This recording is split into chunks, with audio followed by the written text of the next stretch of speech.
कालच्या लेक्चर पर्यंत आपण किंगडम मोनेरा आणि किंगडम प्रोटिस्टा डिटेलमध्ये पाहिलेले आहेत. किंगडम प्रोटिस्टा मधले पहिले दोन क्लास कंप्लीट झालेले आहेत, दॅट इज डायटम्स अँड डायनोफ्लॅजिलेट्स. आजपासून डायटम्स अँड डायनोफ्लॅजिलेट्स कंप्लीट झालेले आहेत आपले.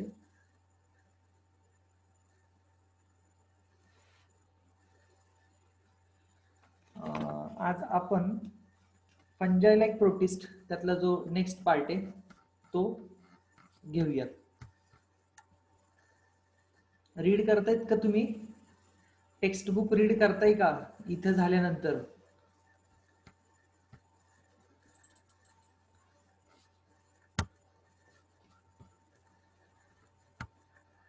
टेक्स्ट बुक घेतलेत का? पहिली गोष्ट म्हणजे हो सर.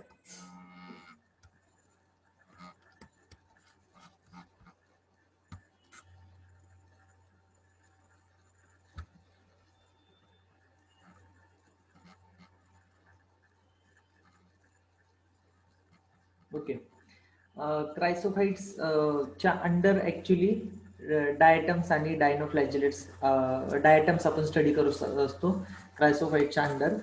ज्यावेळेस नीटचा तुम्ही स्टडी करताल त्यावेळेस प्लांट लाईक प्रोटिस्ट जे आहेत त्यांना सगळ्या प्लांट लाईक प्रोटिस्टला क्रायसोफाइट्स असं टर्म यूज करतात.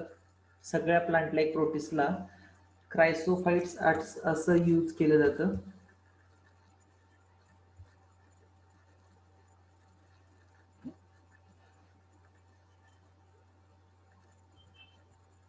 हा सर, हा सर, पाठवलंय ना तुम्हाला, पाठवलंय मी तुम्हाला.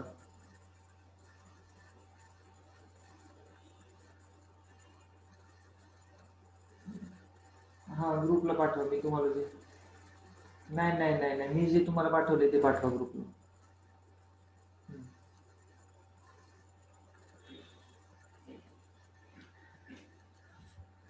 किंगडम मोनेरा मध्ये आर्केबॅक्टेरिया, युबॅक्टेरिया दोन मेन क्लास आपण त्याच्यामध्ये पाहतो. आणि 6 किंगडम सिस्टम ऑफ क्लासिफिकेशन मध्ये तर आपण काय केलेलं डायरेक्टली त्याला म्हणजे त्याला दोन किंगडम, सेपरेट दोन किंगडम केलेले आहेत किंगडम मोनेराचे.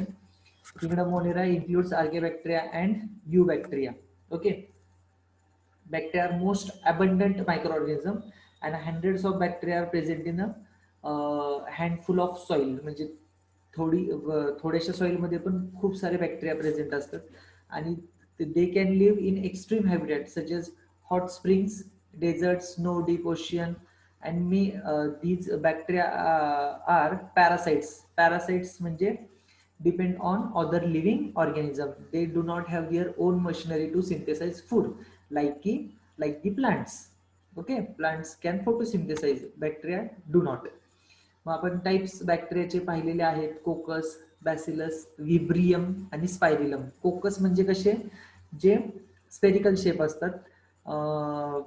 बॅसिलस म्हणजे जे रॉड शेप असतात. विब्रियम म्हणजे जे कॉमा शेप आहेत त्यांना विब्रियम म्हणतात. आणि स्पायरिलम म्हणजे जे स्पायरल आहेत, लाईक स्प्रिंग. ओके, इथं बघू शकता तुम्ही कोकाय. हे सिंगल असेल ना, सिंगल असं तर याला म्हणतात मोनोकोकस. डबल असेल तर याला म्हणतात डिप्लोकोकस. दोन सेल जॉईंट असतील तर diplococcus. And both the cells are spherical. Okay, इथं पाहू शकता तुम्ही the bacteria are comma shape. Comma shape असतील तर त्यांना काय नाव आहे? कॉमा शेप असतील तर they are named as vibrium. If they are rod shape like this, rod सारखे असतील तर then the name is bacillus. And if they are spiral like this, then the name is spirillum.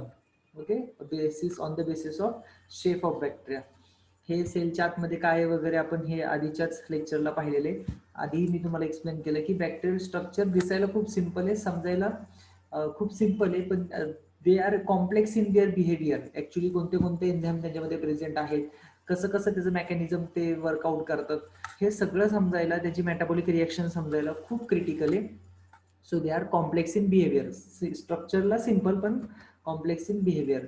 आणि some bacteria are autotrophic. Mostly ते कसे असतात? Heterotrophic. Bacteria mostly heterotrophic, some are autotrophic. Autotrophic असले तर ते काय सनलाईटचा यूज करतात का लाईक अ प्लांट्स? नाही, सनलाईट यूज करत नाही.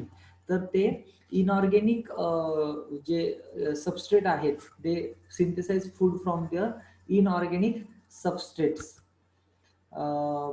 Majority of the heterotrophs, they do not synthesize the food but depend on other organisms or on dead organic matter or food. Majority of the bacteria are heterotrophs, they depend on other organisms for the food or dead organic matter. If they are depend on dead organic matter, then they are said to be a saprophyte, and if they are depend on other living organism, then they are said to be a parasite. आणि हे मग सगळं आपण मागच्या लेक्चरला आपण सगळं झालेलं आहे. बॅक्टेरिया, आर्केबॅक्टेरिया आणि युबॅक्टेरिया त्याचे दोन टाईप आहेत. आर्केबॅक्टेरिया आर हॅलोफाइल्स, थर्मोएसिडोफाइल्स आणि मिथॅनोजेन्स. युबॅक्टेरिया दोन टाईप त्याच्यामध्ये आपण करतो, ऑटोट्रॉप्स आणि हेटरोट्रॉप्स. ऑटोट्रॉप्स दोन टाईपचे, परत फोटोसिंथेटिक ऑटोट्रॉप्स आणि केमोसिंथेटिक ऑटोट्रॉप. ह्या दोघांमध्ये काय डिफरन्स आहे? Photosynthetic autotroph use sunlight for synthesis of food and chemosynthetic autotroph use the energy released during chemical reaction. During chemical reaction what happen? दोनच गोष्टी घडत असतात केमिकल रिएक्शन होत असताना. एक तर there is a lose or take of electron or sharing of electron. कोणतीही chemical reaction असू द्या, याच्या व्यतिरिक्त घडत नाही. एखादा इलेमेंट इलेक्ट्रॉन लूज करतो, दुसरा घेतो, हे तरी घडतं. नाहीतर there is a sharing of electron. So when the electrons get loosed by one element, during the passing of electron emits energy, and that energy is absorbed by the chemosynthetic autotrophs, and by means of which they produce their own food material. They do not use sunlight like a photosynthetic autotroph. Chemosynthetic autotroph produce food during the chemical reaction. Energy released during the chemical reaction is used to produce the food. Heterotrophs दोन टाईपचे असतात, parasitic आणि सॅप्रोफायटिक. Parasitic म्हणजे कसे, जे dead organic मॅटरवर जगतात, आणि parasite म्हणजे कसे, जे लिव्हिंग ऑर्गॅनिझम्सवर सर्वाइव्ह करतात, आणि सॅप्रोफाइट म्हणजे जे डेड ऑर्गॅनिझम्सवर सर्वाइव्ह करतात. किंगडम मोनेरामध्ये आर्केबॅक्टेरिया खूप डिटेलमध्ये झालेला आहे. लास्टच्या लेक्चरमध्ये थर्मोएसिडोफाइल्स काय आहेत, मिथॅनोजेन्स काय आहेत, हॅलोफाइल्स काय आहेत, हे आपण त्या ठिकाणी घेतलेले आहे. मिथेन गॅस प्रोड्यूस करणारे methanogens. Methane is nothing but biogas. पण बायोगॅस आणि बायोगॅस म्हणजे फक्त मिथेन नसतो. Methane is one of the important component in biogas. त्याच्यामध्ये कार्बन डायऑक्साईड आहे, बाकीचे पण गॅसेस आहेत, पण methane is one of the important component.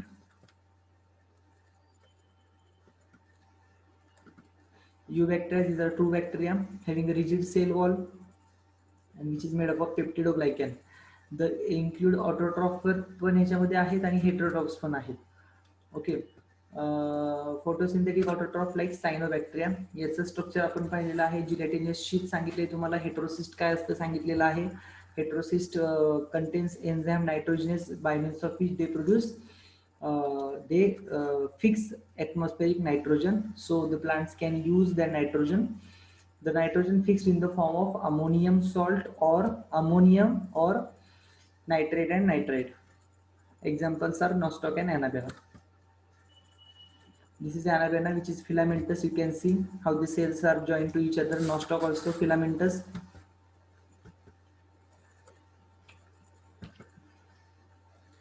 Cyanobacteria also known as blue green algae. Okay. सगळ्या मायक्रोबचा स्टडी आहे याच्यामध्ये. मोनियर म्हणले की सगळे मायक्रोब्सच त्याच्यामध्ये इन्क्लूड होतात. they oxidize inorganic substances such as nitrates, nitrites and ammonia and use the released energy for their ATP production. They play a great role in recycling nutrients like nitrogen, phosphorus, iron and sulfur. So these bacteria, chemosynthetic autotrophs, actually use energy. Their म्हणजे त्यांच्यामध्ये जी ATP produce होणार आहे ती कुठल्याही sunlight किंवा light energy use करणार नाहीये, natural light energy use करणार नाहीये. तर ते काय करणार आहेत, ही जी केमिकल रिएक्शन्स आहेत, इनऑर्गॅनिक सबस्टन्सेस ज्यावेळेस ऑक्सिडाइज होतील, कुठले इनऑर्गॅनिक सबस्टन्सेस, एकतर nitrates, नायट्राइट्स and ammonia, when oxidized they release energy, and that energy is used up by the such a type of bacteria, chemosynthetic autotrophs.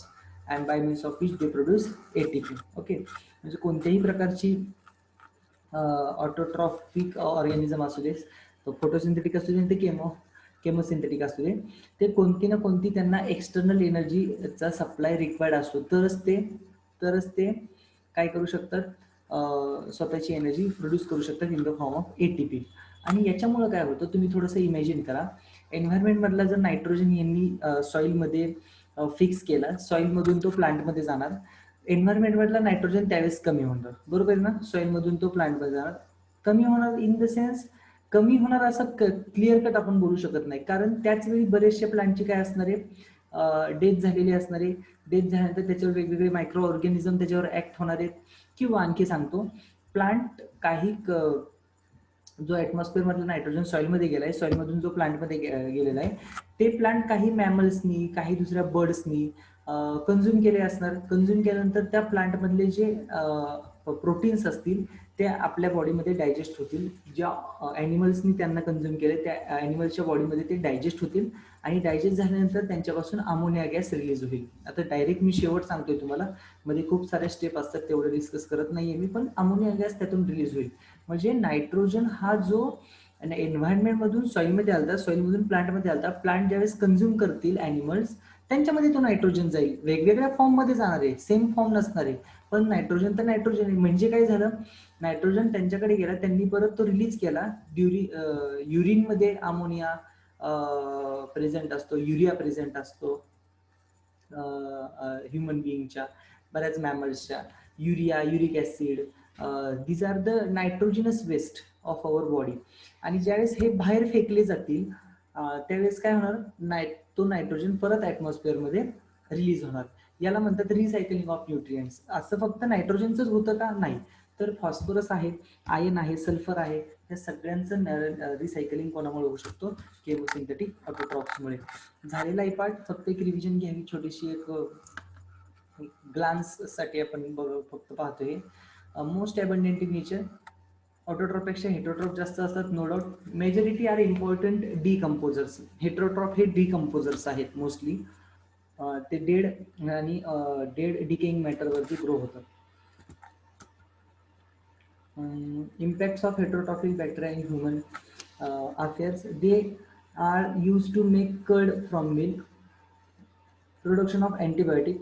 These are some uses of heterotrophic bacteria. These are useful heterotrophic bacteria. Fixing of nitrogen, example rhizobium. This rhizobium bacterium fix the nitrogen. Okay, हे पण help करतात. तुम्ही जर भुईमुगाच्या शेंगा काढल्या असतील शेतामध्ये, तर त्याच्या रूट्सवर छोटे छोटे नोड्यूल्स असतात, तुम्ही पाहिलं असेल, हे तुम्हाला 10th ला पण झालेलं आहे.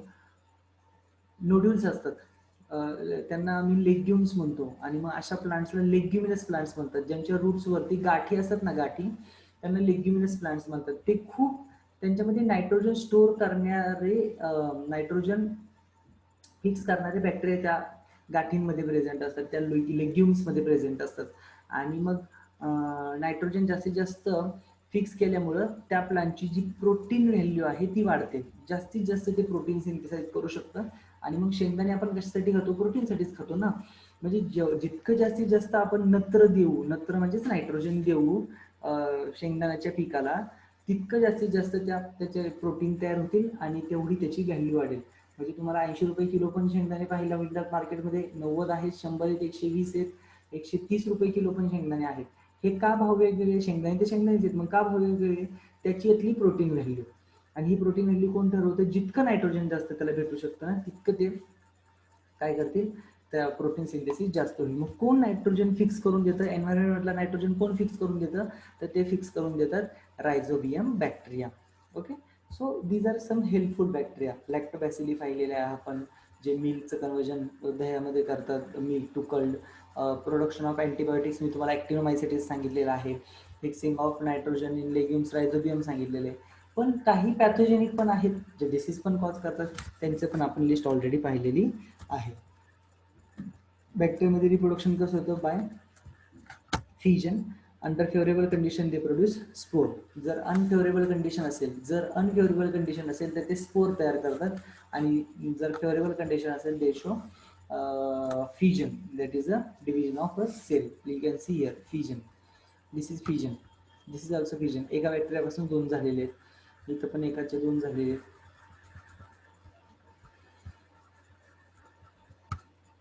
दिस is also fission.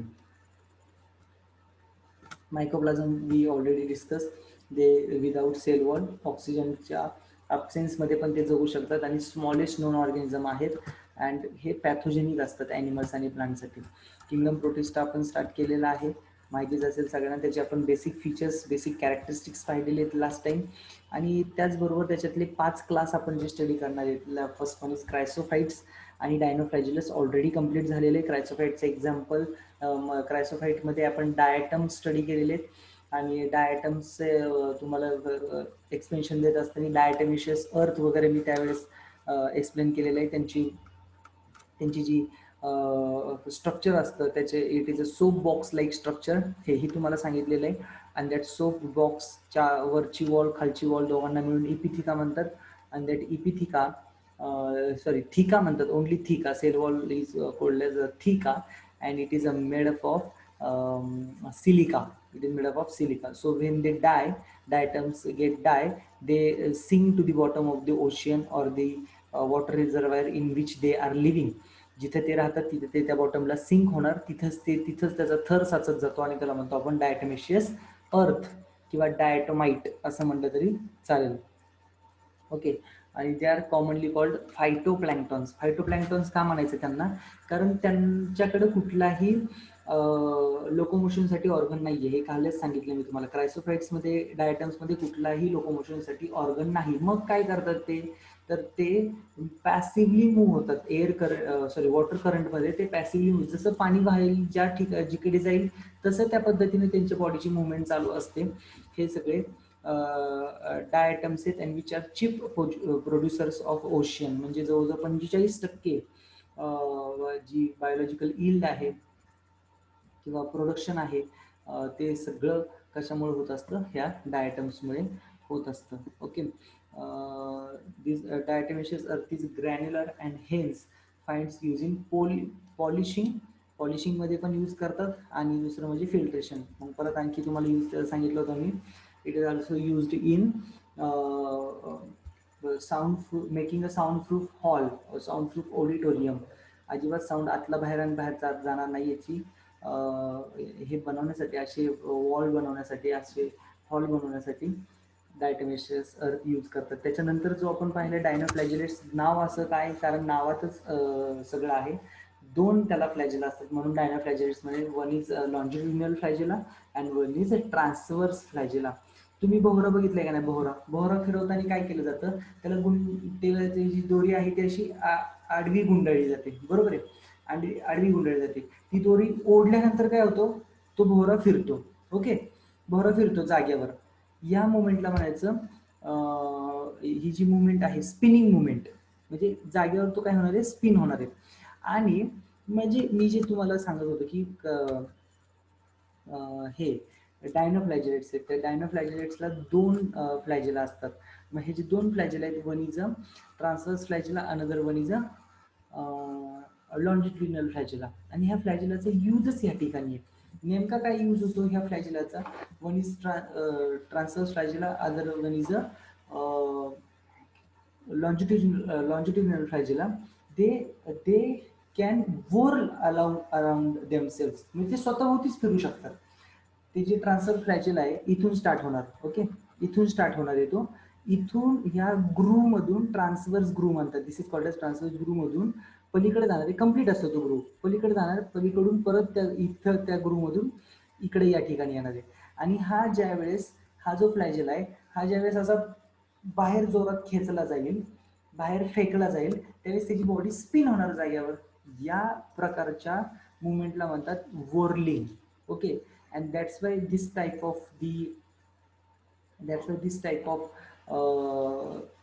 organisms are called as whirling whips.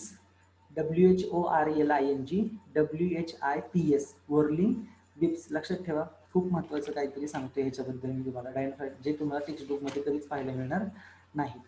Okay, so these are dinoflagellates, and dinoflagellates having a two grooves. One groove is called as longitudinal groove. हे जे उभा आहे याला म्हणतात longitudinal groove.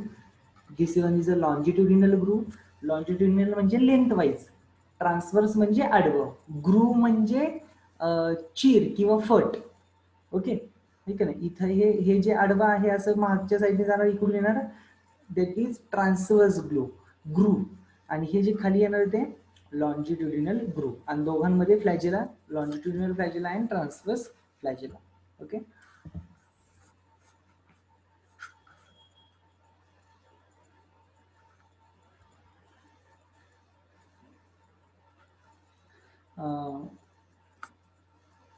cell wall is made up of, very important, you can see here cell wall of the dinoflagellates having a plates. हे बघा, इथे एक प्लेट आहे, इथे एक प्लेट आहे अशी है ना, प्लेट सारखे, इथं प्लेट आहे. ओके, बघा इथं प्लेट आहे ही छोटी, इथं प्लेट आहे. So these plates are stiff cellulosic plates made up of cellulose. इथं सेल्युलोजनी प्लेट बनलेले आहेत, पण मागच्या वेळेस सेल्युलोजची बनली होती का, नाही, सिलिकाची. मागच्या वेळेस म्हणजे डायटम्समध्ये cell wall is made up of silica, डायनोफ्लॅजिलेट्समध्ये cell wall is made up of cellulose. Okay, clear.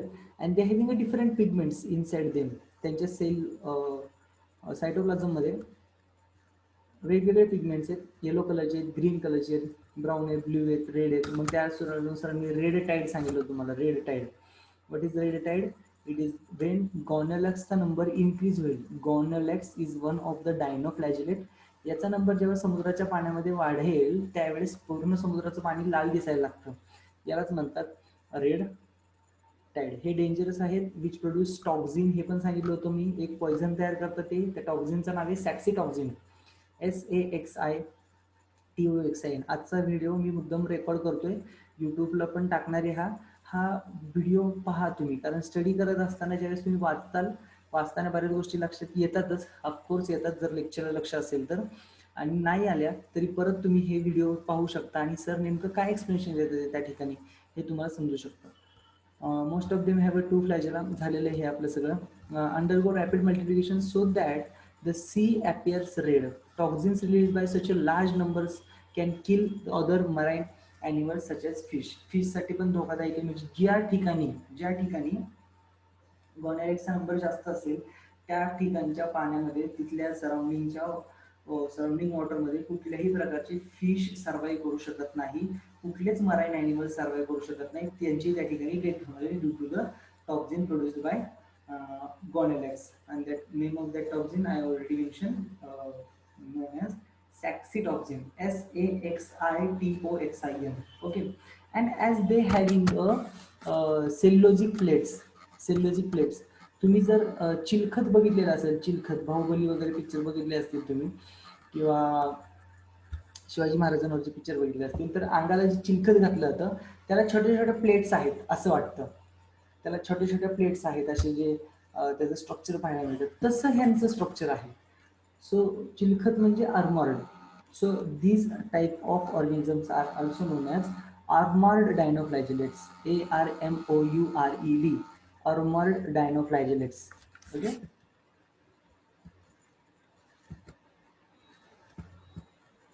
युग्लिनॉइड, very very very important organism. ह्याची खासियत मी तुम्हाला सांगू शकतो. हा ऑर्गॅनिझम असा आहे जगातला, हा ऑटोट्रॉफिक पण आहे आणि हेटरोट्रॉफिक पण आहे, दोघांचे बिहेवियर दाखवतो. मी आता मध्यावर आहे, मी आता सध्या मिडल पार्टमध्ये आहे. मी इथून जर मागचा विचार केला तर सगळे ऑर्गॅनिझम मला सिम्पलेस्ट ऑर्गॅनिझम पाहायला मिळतात. इथून मी जर पुढचा विचार करायला गेलो तर मला हायर आणि कॉम्प्लेक्स ऑर्गॅनिझम पाहायला मिळतात. Euglenoid is the link between simplest and complex organism, phototrophic and autotrophic organism. दोघांमधली ही लिंक आहे. युग्लिनॉइड्स दोघांचे कॅरेक्टर दाखवतो, त्यामुळे त्याला लिंक किंवा इंटरमिडिएट ऑर्गन असं म्हटलं तरी चालेल. मेनली फ्रेश वॉटर आहेत, found in stagnant water. Stagnant म्हणजे थांबलेल्या पाण्यामध्ये हे तुम्हाला शक्यतो पाहायला मिळतात. आणि ह्यांची जी सेल वॉल आहे, it is not made up of liquid, it is made up of proteins. Cell wall is a made up of protein, आणि ज्याच्यामध्ये सेल वॉल प्रोटीननी बनलेली आहे ना त्याला म्हणतात पेलिकल. PELLICLE pellicle. ओके. आणि पेलिकलमुळे काय होतं, सेल वॉल प्रोटीननी बनलेली असल्यामुळं काय होत असतं, त्यांची बॉडी जास्त फ्लेक्झिबल राहते. आता हे स्टॅग्नंट वॉटरमध्ये आहेत, मग यू कॅन इमॅजिन स्टॅग्नंट वॉटरमध्ये असल्यामुळं when they have to move from one place to another place, stagnant water made more oppose or restriction, create restriction on their movement. जर एखादी रिजिड बॉडी असली, ती जर स्टॅग्नंट वॉटर मधून pass करायची असली तर त्या पाण्याचा जास्त त्याला विरोध होईल. ओके. पण यांची सेल वॉल जी आहे ती प्रोटीन रिच असल्यामुळे ती फ्लेक्झिबल असते. So while moving through the water, their cell wall, due to the flexible nature of the cell wall, they can easily move from one place to another place. So mostly आणखी एक गोष्ट सांगण्यासारखी यांच्याबद्दल, ते खूप deep वॉटरमध्ये present असतात. खूप deep वरती वॉटरमध्ये ते प्रेझेंट राहत नाहीत, डीप वॉटरमध्ये प्रेझेंट असतात. जर समजा सूर्याचे किरण तिथपर्यंत पोहोचले नाहीत आज, तर ते heterotrophic mode of nutrition follow करतात. आणि जर सूर्यकिरण आज तिथपर्यंत पोहोचले तर ते follow autotrophic mode of nutrition, म्हणजे ते स्वतः फूड बनवू शकतात. No doubt they can produce their own food. Okay. So these organisms, euglenoids, which are showing few plant-like character and few animal-like character. दोघांसारखी कॅरेक्टर. आता हेट्रोट्रॉफिक आहे म्हणजे कोणासारखं character, animal सारखं. आणि प्लांट लाईक म्हणजे फोटोसिंथेसिस करू शकतात म्हणजे कोणासारखं कॅरेक्टर, ते प्लांट सारखं कॅरेक्टर आहे. सो प्लांट सारखं पण कॅरेक्टर आणि ॲनिमल सारखं पण कॅरेक्टर शो करतात. म्हणून आपण यांना म्हणतो connecting link between plants and animals. So what happen actually तिथं म्हणजे हे होतं की दोघांमध्ये भांडणं होतं. ज्यावेळेस तुम्ही बॉटनीचा विचार करता तर बॉटनिस्ट म्हणतात हे आमचंच ऑर्गॅनिझम आहे, कारण हे प्लांट सारखे कॅरेक्टर शो करतो. मग ते किंगडम प्लांटी सारखे कॅरेक्टर शो करत असल्यामुळे ते आमचंच ऑर्गॅनिझम आहे. आणि जे झूलॉजिस्ट आहेत ते म्हणतात नाही नाही नाही, हे ॲनिमल सारखं ऑर्गॅनिझम आहे, because it is heterotrophic. Plant heterotrophic असल्यामुळे तो प्लांट होऊ शकत नाही. बॉटनिस्ट म्हणतात नाही नाही, तो ऑटोट्रॉफिक पण आहे ना, म्हणून तो इकडे स्टडी करायला हवा. म्हणून बॉटनीचा जर तुम्ही विचार करता तर बॉटनिस्ट काय करतात, डिव्हिजन युग्लिनोफायटा मध्ये ह्याला पुट करतात. डिव्हिजन युग्लिनोफायटा मध्ये युग्लिनॉइड्स पुट केले जातात आणि तिथे त्याच्या अंडर त्याचा स्टडी केला जातो. आणि जे झूलॉजिस्ट आहेत ते फायलम प्रोटोझोआ मध्ये यांना पुट करतात. Phylum protozoa and class mastigophora. Class mastigophora मध्ये यांना पुट केलं जातं. बरीचशी इन्फॉर्मेशन तुमच्या टेक्स्टबुक मध्ये नाही, ऐकून ठेवा, व्हिडिओ सारखा ऐका, नोट डाऊन करा इन्फॉर्मेशन, तर ते तुमच्या डोक्यात बसणार नाही, ते डोक्यात बसणार नाही. चला पुढे आणखी गोष्ट सांगतो. म्हणून काय केलं, ह्या दोघांची भांडणं होत असल्यामुळं आता बॉटनिस्ट आणि झूलॉजिस्ट या दोघांना एक साधा उपाय दिलेला आहे. तुम्ही दोघांनी ह्याला एकाच फायलमच्या अंडर ठेवायचे आणि त्या फायलमला नाव दिलं फायटोमास्टिगोफोरा. मॅस्टिगोफोरा फक्त कोणी नाव दिलेलं होतं, झूलॉजिस्टनी. आणि युग्लिनोफायटा कोणी नाव दिलेलं होतं, बॉटनिस्टनी. तर युग्लिनोफायटा मधलं फायटा आणि मॅस्टिगोफोरा मधलं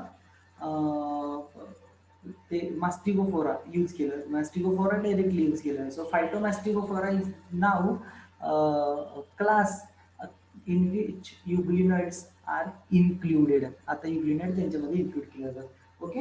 म्हणजे दोन्ही वेळ दाखवतात, हे पण तुम्हाला समजलं. यांना दोन फ्लॅजेला आहेत. कधी लक्षात ठेवा, ज्यावेळेस दोन फ्लॅजेला असतील ना एखाद्या ऑर्गॅनिझमला आणि एक फ्लॅजेला लॉंग असेल, हे बघा लेंदी दिसतोय का, हा लेंदी आहे ना, लॉंग ट्युब्युलर स्ट्रक्चर. आणि हा शॉर्ट आहे, इथे एक छोटा आहे बघा, इथे छोटासा आहे. लॉंग फ्लॅजेला पण आहे, एक छोटा फ्लॅजेला पण आहे. अशा कंडिशनला म्हणतात हेटेरोकोन्ट. HETEROKONT, heterokoont condition in which flagella having a different sizes. Okay. So the pigments of euglenoids are identical to those of higher plants. म्हणजे जसे प्लांट्स मध्ये पिगमेंट्स असतात, chlorophyll A, chlorophyll B, same pigments are found in euglenoids. Same pigments are found in euglenoids. Okay.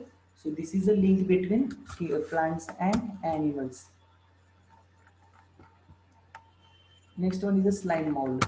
Slime mould are also known as fungi like protist. मी आधी सांगितले तुम्हाला kingdom प्रोटिस्टामध्ये तिन्ही तुम्हाला बघायला भेटणार. एक प्लांट सारखे बिहेवियर करणारे प्लांट लाईक प्रोटिस्ट, ॲनिमल सारखे बिहेवियर करणारे ॲनिमल लाईक प्रोटिस्ट, फंगस सारखे बिहेवियर करणारे फंजाई लाईक प्रोटिस्ट आणि दोघांसारखे बिहेवियर करणारे युग्लिनॉइड्स. ओके, आता आपण ॲनिमल लाईक प्रोटिस्ट आणि फंजाई लाईक प्रोटिस्ट दोनच आपले राहिलेले आहेत. त्यातलं पहिलं बघतोय fungi like protist, that is slime moulds. Slime moulds actually unicellular आहेत, नो डाऊट, पण ते मल्टीसेल्युलर असल्यासारखं बिहेव करतात.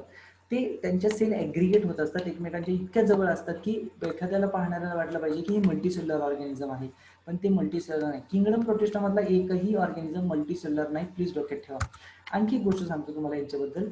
किंगडम फंजायमध्ये येणारी ऑर्गॅनिझमला सेल वॉल असते, किंगडम फंजायला सेल वॉल आहे. ओके, पण slime moulds they show characteristic like kingdom फंजाय, but slime moulds do not have a cell wall at the particular stage of their life. एका particular स्टेजला, त्यांच्या लाईफच्या particular स्टेजला त्यांना cell wall नाही. Slime moulds मध्ये सेल वॉल नाही. Okay, saprophytic protist म्हणजे तुम्हाला क्लिअर झालं असेल, as they are saprophytic protist. What do you mean by saprophytic protist? They definitely grow on dead organism. जे मेलेले जीव आहेत त्यांच्यावर हे क्लिअर कट ग्रो होत असतात. So they are saprophytic protist. Next important feature of their body which I already mention, the body moves along the decaying twigs. जे dead किंवा सडलेले झाडाचे फांद्या आहेत त्याच्यावर ते ग्रो होतात. लिव्ज, जे खराब झालेले लिव्ज आहेत, पडलेले खाली पडलेले, त्याच्यावर ते ग्रो होतात. एंगल्फिंग ऑर्गॅनिक मॅटर म्हणजे जे जे काही डेड तिथं मटेरियल आहे ते त्याच्यावर ते जगत असतात. Okay, these are fungi like protist. म्हणजेच काय, in short they are decomposer. ज्याच्यावर ग्रो होतील त्याचं पूर्ण नायनाट करून टाकतात, decomposers. Okay, they grow in dark and damp places, म्हणजे जिथं अंधार जास्त आहे आणि दमट वातावरण आहे, म्हणजे हवेमध्ये मॉइश्चर पण पाहिजे, थोडी हीट पण पाहिजे, अशा ठिकाणी हे ग्रो होऊ शकतात. This is a characteristic of organism belong to kingdom Fungi. Kingdom फंजायमध्ये येणाऱ्या ऑर्गॅनिझमला सेम कॅरेक्टरिस्टिक आपल्याला पाहायला मिळू शकतं. आणि as the cell get aggregated, मी मगाशी तुम्हाला सांगितलं, सुटेबल कंडिशन्समध्ये काय करतात, त्यांचे सेल सगळ्या ॲग्रिगेट होतात आणि ॲग्रिगेट झाल्यानंतर ते जे मास येतं सेलचं, त्या सेल मासला आम्ही म्हणतो प्लाझ्मोडियम. हा वर्ड जो आहे ना प्लाझ्मोडियम, हा थोडासा तुम्हाला कन्फ्यूज करू शकतो. स्लाइम मोल्ड्समध्ये aggregated form of a cell is called as plasmodium, and plasmodium is the genus of the organism which causes malaria. ज्याच्यामुळे मलेरिया होतो त्या प्रोटोझोआचा हा जीनस आहे प्लाझ्मोडियम. त्याच्या 4 स्पेसिस महत्वाच्या आहेत, प्लाझ्मोडियम फाल्सिपारम, प्लाझ्मोडियम व्हायवॅक्स, प्लाझ्मोडियम ओव्हेल आणि प्लाझ्मोडियम मलेरी. ओके, प्लाझ्मोडियम नोलेसी नवीन एक स्पेसिस आहे आता सध्या इन्व्हेंट झालेली. अशा 5 स्पेसिस आहेत ज्यांच्यामुळे आपल्याला मलेरिया होतो. ती प्लाझ्मोडियम तिचं जीनस आहे. आता जीनस काय स्पेसिस काय हे काय सांगायची गरज आहे का? आता आपण 11th म्हणजे फार पुढे निघून आलेलो आहोत. ती जीनस आहे प्लाझ्मोडियम. हे प्लाझ्मोडियम वेगळं, ते प्लाझ्मोडियम वेगळं. So it is the term is confusing. Question कसा विचारलाय ते बघायचं आणि मग आन्सर करायचं.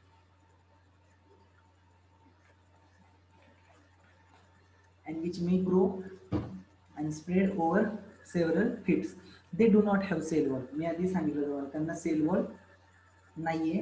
म्हणजे हेच एक फीचर आहे की जी किंगडम फंजायला कंप्लाय करत नाही. बाकीचे सगळे फीचर किंगडम फंजायला कंप्लाय करतात. सेल वॉल कोणत्या स्टेजला असते सेल वॉल? जेव्हा ते प्रोटोप्लाझम ॲग्रिगेट करतात. तुम्ही बघू शकता इथं हे ॲग्रिगेशन झालेले, हे छोटे छोटे सेल ॲग्रिगेट झालेले आहेत आणि हे जे रेड कलरचं काहीतरी आउटग्रोथ आहे ना, याच्यामध्ये स्पोर्स तयार करतात ते. ओके, आणि हे जे आउटग्रोथ तुम्हाला दिसते ती बस्ट होते आणि बस्ट झाल्यानंतर विच इज ॲक्च्युली स्पोरेंजियम. रायझोफसची डायग्राम तुम्ही पाहिली असेल म्युकरची, तर तिथे कसं स्पोरेंजियम असतात, त्याच्यातले स्पोर परत बाहेर पडतात आणि बाहेर पडल्यानंतर परत ते नवीन स्लाइम मोल्ड तयार करू शकतात. ओके, अनफेवरेबल कंडिशन असतील तर plasmodium differentiate and forms fruiting bodies bearing spores. These are fruiting bodies ज्याच्यामध्ये स्पोर आहेत. कधी? अनफेवरेबल कंडिशनला. फेवरेबल कंडिशनला असलं काही करतात का ते? नाही. फेवरेबल कंडिशनला उलट they form a plasmodium. Plasmodium, which what do you mean by plasmodium? It is the aggregation of cells of slime molds. आणि हे ऍग्रिगेशन झाल्यामुळे तर काही जण त्याला मल्टीसेल्युलर असल्यासारखं ते भास होतो आणि काही जण त्याला मल्टीसेल्युलर कन्सिडर करतात, पण ते मल्टीसेल्युलर नाही. आवाज येतोय का सगळ्यांना? हो सर. हो सर. बडबड करतोय हो सर. नंतर काहीतरी वेगळंच निष्पन्न व्हायचं त्यातनं. असो, छान. Spores possesses two. कळतंय का मी काय सांगतोय? कळतंय का पण तुम्हाला? हो सर कळतंय. हा, नाहीतर काय होणार आहे की काय सांगतात तेच कळत नाही नेमकं सर, असं व्हायला नको. झालेल्या गोष्टी वाचत जा आणि विचारत जा. जर काय कुठलं लक्षात नाही आलं तर विचारत जा. लेक्चर कर. पहिली गोष्ट म्हणजे लेक्चरला 100% प्रेझेंट राहायचं. झालेलं लेक्चर एकदाच पाहायचं नाही, त्याची रेकॉर्डिंग असेल ते किमान 3 वेळा पहा, किमान 3 वेळा. तर तुम्हाला पहिल्या वेळेस ते तुम्हाला एक 50 ते 60% समजतं त्यातलं काय बडबड केली. दुसऱ्या वेळेस पाहता तेव्हा तुम्हाला ते 70 ते 75% समजतं. तिसऱ्या वेळेस जेव्हा तुम्ही ते पाहता तेच लेक्चर, तर तुम्हाला जवळजवळ 80% समजतं काय सरांना एक्सप्लेन करायचंय. आणि ज्यावेळेस तुम्ही स्वतः अभ्यास करता त्यावेळेसचे पुढचे 20%मध्ये मग ते तुम्ही किती वेळा वाचताय, परत पुन्हा झालेली गोष्ट तुम्ही किती वेळा वाचताय, तो राहिला तो त्या 20%मध्ये अभ्यास. म्हणजे जर नुसते लेक्चर चांगले करत असताल तुम्ही तर सहज तुम्हाला 50 to 60% पडतील. 50 to 60% सहज पडतील बायोलॉजीला. काही अवघड नसतं biology. This is most simplest and easiest subject of the science stream. सगळ्यात सिम्पल सब्जेक्ट कुठला असेल तर बायोलॉजी. आता फोटोज आहेत, कधी बघितलेच नाही तुम्ही असलं, कधी बघितलेलं नाही. आय नो हे तुम्ही कधी पाहिलेलं नाही असलं. आता काही लॉकडाऊन मध्ये एक नवीन प्रकार चालू केलेला आहे. अख्ख्या सगळ्यांनी केक बनवायचं शिकायला लागलेले. असं कुणाच्या केकवर वगैरे काहीतरी बघितलं असेल कधी असं. पण हे काय आहे नेमकं, तर हे अशा प्रकारचं एक ऑर्गॅनिझम असतो आणि तो युनिसेल्युलर म्हणजे आपल्याला तो कधी नजर पडणार नाही, आपण कधीच पाहिलेला नसणार आहे. म्हणजे बऱ्याच गोष्टी अशा असतात सायन्समध्ये ज्या तुम्हाला कन्सिडर करून चालाव्या लागतात. मी जर तुम्हाला म्हटलं की microorganisms are present everywhere, they are omnipresent. Bacteria are omnipresent. Omnipresent म्हणजे सगळीकडे प्रेझेंट आहेत. म्हणजे आता तुम्ही बसलाय, ज्या ठिकाणी तुम्ही बसलेला आहेत तुमच्या हातावर बॅक्टेरिया आहे. सध्या हातावर बॅक्टेरिया आहेत. तुम्ही श्वास घेताय, हवे थ्रू बॅक्टेरिया कितीतरी बॉडीमध्ये जात आहेत. ते कन्सिडर करून लावावं लागतं. पाहायला मिळतातच प्रत्येक गोष्टी, असं नाहीये. युग्लिनड्स, युग्लिना नाही कधी पाहिलेला. हा असा एक ऑर्गॅनिझम असतो जो युनिसेल्युलर आहे, जो दोघांच्या प्रॉपर्टी दाखवतो. ह्या गोष्टी फक्त तुम्हाला स्टडी करायच्या आहेत आणि चांगल्या लक्षात ठेवायच्या, तर आणि तरच मार्क पडू शकतात. ज्या कॉम्पिटिटिव्ह एक्झाम आहेत, सीईटी, नीट सारख्या, तरच ते तुम्ही क्रॅक करू शकता. प्रत्येक गोष्ट पाहता येईलच असं नाही. मग मला जेवढं शक्य आहे व्हिडिओमधून, फोटोजमधून तेवढं मी दाखवण्याचा प्रयत्न करणार आहे. पण ते तुम्ही ज्यावेळेस सारखं सारखं वाचताल, खूप वेळा ते तुम्ही पाहताल, लिहून काढताल. Write note on slime moulds असं तुम्हाला सांगितलं. काय काय लिहिणार तुम्ही? तुम्हाला हे फक्त पिक्चर डोक्यात येऊन फायदा नाही ना, तुम्हाला लिहिता आलं पाहिजे. दीज आर सॅप्रोफायटिक प्रोटिस्ट, म्हणजे जे डिकेइंग मॅटरवर. मग कुठल्या कुठल्या डिकेइंग मॅटरवर ते डिकेइंग ट्विग्स अँड लिव्हज वर ते सर्वाइव्ह करू शकतात. ओके, त्यांचे जे सेल ऍग्रिगेट होतात, जवळजवळ येतात सेल, तर त्याचं एक मास बनतं. मग हे मास कसं काय बनतं, तर त्यावेळेस त्यांच्या सेलवर ब्रेक होतात, सेल मेम्ब्रेन ब्रेक होतात आणि कम्प्लीट सेल मेम्ब्रेन, एकच सेल मेम्ब्रेन तयार होते आणि आतमध्ये सगळे न्यूक्लियस असतात. हे जे ऍग्रिगेटेड फॉर्म आहे यांचा, तर त्याला प्लाझ्मोडियम म्हणतात असं सरांनी सांगितलेलं आहे काहीतरी. मग युट्यूबला तुम्ही सर्च करू शकता. आणखी जर तुमचे कॉन्सेप्ट आणखी जर स्ट्रॉंग करायचे असतील, युट्यूबला सर्च करू शकता, गुगलला सर्च करू. सगळं आता ऑनलाईन स्टडीज आहे. ओके, मला जेवढं अवेलेबल मटेरियल होईल तेवढं मी तुम्हाला दाखवणारच आहे. तरी पण नाही कळलं तर मग मी अवेलेबलच आहे तुमच्यासाठी. डाऊट जर काय असतील, नाही सर ही गोष्ट समजली नाही, विचारली तर ती मी आणखी प्रकर्षाने मांडू शकतो. आता सध्या सांगताना मला वाटतं की इतपत सांगितलं तर विद्यार्थ्यांना कळायला हवं, त्या पद्धतीने मी सांगतोय. जर कोणी विचारलं नाही सर नाही, हा नाही पॉईंट आमचा क्लिअर झालेला, मी आणखी तो प्रकर्षाने मांडू शकतो, आणखी चांगल्या पद्धतीने सांगू शकतो, नो डाऊट. पण तो विचारला गेला पाहिजे. अदरवाईज मला वाटणार नाही ह्यांना डायटम्स म्हणजे काय ते कळलेलं आहे. पॉलिश पेपर ह्यांनी पाहिलेले आहे, जो रफनेस असतो पॉलिश पेपरचा, त्याच्यावर काहीतरी पार्टिकल्स असतात, ग्रिटी पार्टिकल्स, ते ग्रिटी पार्टिकल्स म्हणजे डेड डायटम्स आहेत. ऑलरेडी ते ज्यावेळेस समुद्रात होते किंवा वॉटरमध्ये होते त्यावेळेस ते लाईव्ह होते. डेथ झाल्यानंतर ते समुद्राच्या तळाला जाऊन बसले आणि त्याची जी माती तयार झाली ती माती ती खरबुडी असते आणि दॅट इज नथिंग बट अ डायटमेशियस अर्थ. इथपर्यंत मी सांगणं, तुम्ही त्यात लॉजिक लावणं, तुम्ही कुठेतरी वाचणं, ऐकणं, पाहणं, अशा पद्धतीने स्टडी होत असतो. अशा पद्धतीने आपल्याला स्टडी करायचं आहे. तर आणि तर तुम्हालाही सक्सेस आहे आणि आम्हालाही त्यातनं रिझल्ट आहे. ओके, विचारत जा बिंदास, काही अडलं तर मला आणखी वेगळ्या पद्धतीने गोष्ट सांगता येईल. Spores possesses true walls. आता बघा इथं मग नीटला इथंच फसवतात. स्पोर्सला सेल वॉल असते. स्पोर्स पजेसेस ट्रू वॉल कोणाला?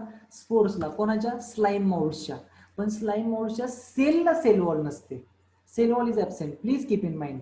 किंवा लेक्चर झाल्यानंतर कुठेतरी मेन्शन करून ठेवा, cell wall is absent in the cell of slime molds. म्हणजे प्लाझ्मोडियमला सेल वॉल असणार का? सेल ऍग्रीगेट ज्या होतात त्यावेळेस? नाही नाही नाही, तेव्हा सेल वॉल नसतं. मग सेल वॉल कधी असणार?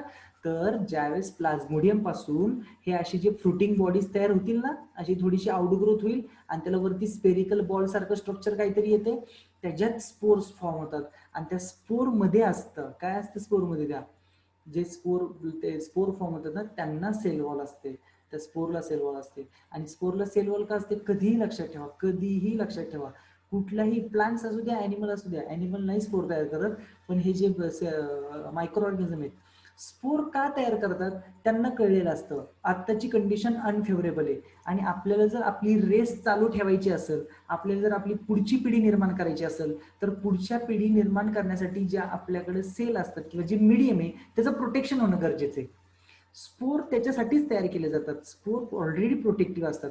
स्पोरला सेल वॉल आहे त्यामुळे स्पोर वाचतील. जर समजा बाहेर जास्त हीट असेल किंवा एखाद्या एन्व्हायरमेंटमध्ये, ज्या एन्व्हायरमेंटमध्ये ते ग्रो होत आहेत ते स्लाइम मोल्ड्स, तिथलं एन्व्हायरमेंट ऍसिडिक बनलेलं असेल, तर ह्या स्पोर्सला त्यातून सर्व्हाइव्ह करू देणं, करवणं हे गरजेचं असतं. आणि स्पोर्स त्यातून डेफिनेटली सर्व्हाइव्ह करतात. ते ज्यावेळेस बस्ट होणार, स्पोरेंजियम, हे स्पोरेंजियम रेड कलरचं स्पेरिकल पार्ट ज्यावेळेस बस्ट होणार, त्यातून काय बाहेर पडणार आहे?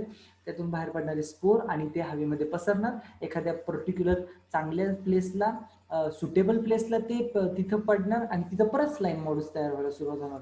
बऱ्याच जणांच्या डोक्यात असं येत असेल, काय गरज आहे हे शिकण्याची? गरज काय? असंही काहींना वाटत असेल.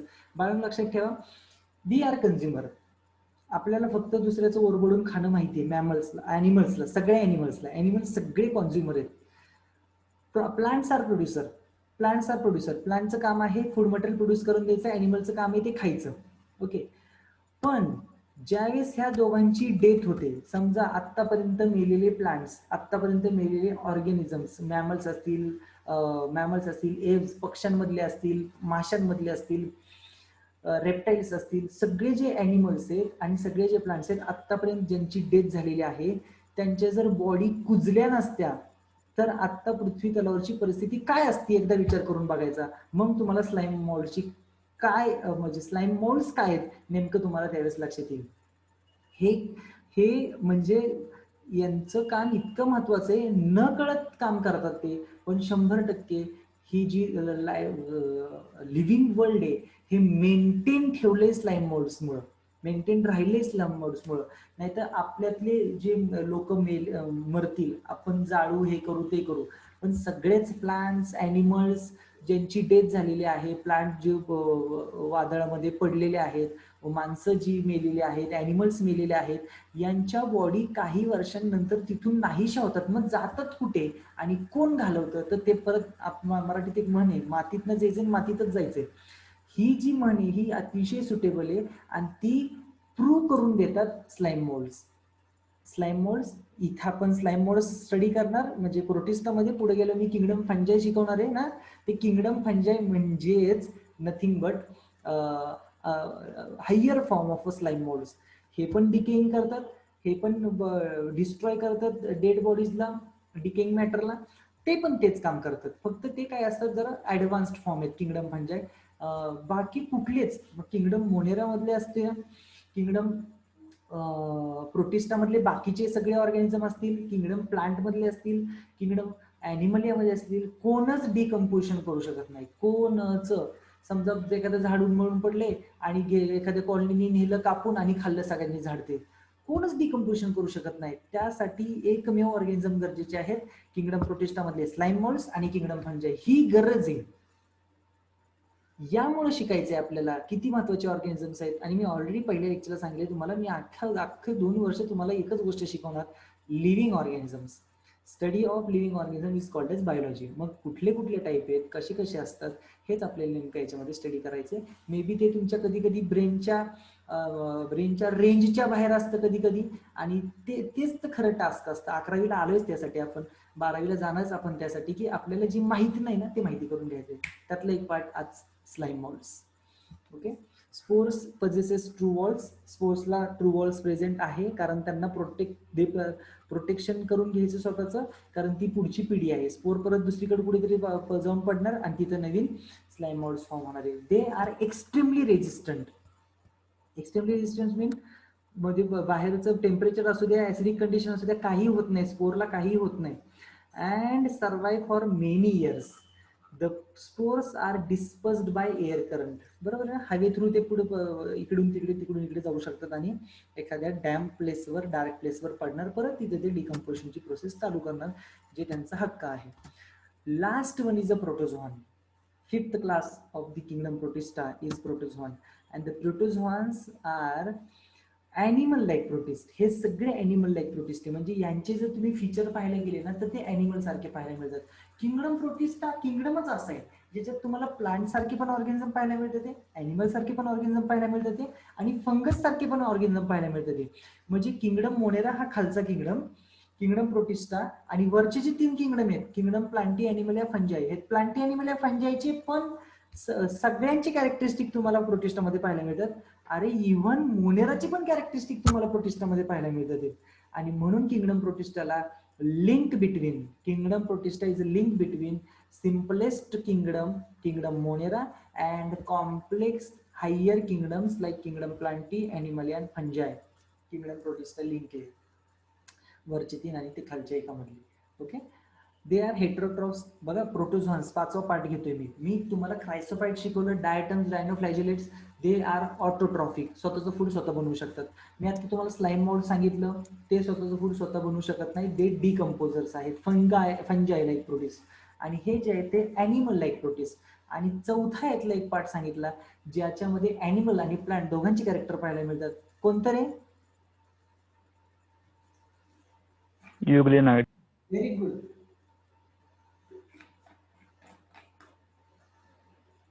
Euglenidae. Okay. Protozoans, they are heterotrophs, predators or parasites, and they are believed to be primitive relatives of animal. Primitive relatives of animal म्हणजे जेवढे जगात ॲनिमल्स आहेत ना, ह्या सगळ्यांचे पूर्वज कोण असतील तर हे प्रोटोझोआन्स. प्रिमेटिव्ह, पूर्वीचे पूर्वज, प्रिमेटिव्ह रिलेटिव्ह ऑफ ॲनिमल्स. आपलेच रिलेटिव्ह आहेत ते, पण खूप जुने आहेत, खूप जुने. म्हणजे आता आपण डायरेक्ट काय म्हणतो, ह्युमन बिंगचे अँसिस्टर कोण? एप्स म्हणतो. मंकीचा एक टाईप आहे एप्स, त्यांना म्हणतो का डायरेक्ट आपण अमिबाला म्हणतो. पण for your kind information, amoeba जे आहेत ना ते आपले प्रिमेटिव्ह रिलेटिव्ह, फर्स्ट अँसिस्टर कोण असतील तर आपले अमिबा आहे. ओके.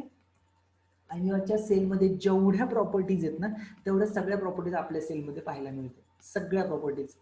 सो अमिबा हे फर्स्ट लिव्हिंग सेल्स आहेत युनिव्हर्स मधल्या, आणि तेच ॲनिमल्सचे रिलेटिव्ह आहेत, प्रिमेटिव्ह रिलेटिव्ह आहेत ॲनिमल्सचे. त्याच्यामध्ये आपण 4 क्लास करतो सुटेबल व्यवस्थित स्टडी करण्यासाठी. Amoeboid protist, amoeboid protozoans, ciliated protozoans, flagellated protozoans and sporozoans. Mostly problem कुठे येतोय माहिती का सगळ्यांना? 12वीचा किंवा 11चा बायोलॉजीचा जेव्हा विचार करता तुम्ही, शब्द पहिला प्रॉब्लेम मेजर आणि सगळ्यांमध्ये कॉमन असणार सर, ते हार्ड असतात, वर्ड हार्ड असतात.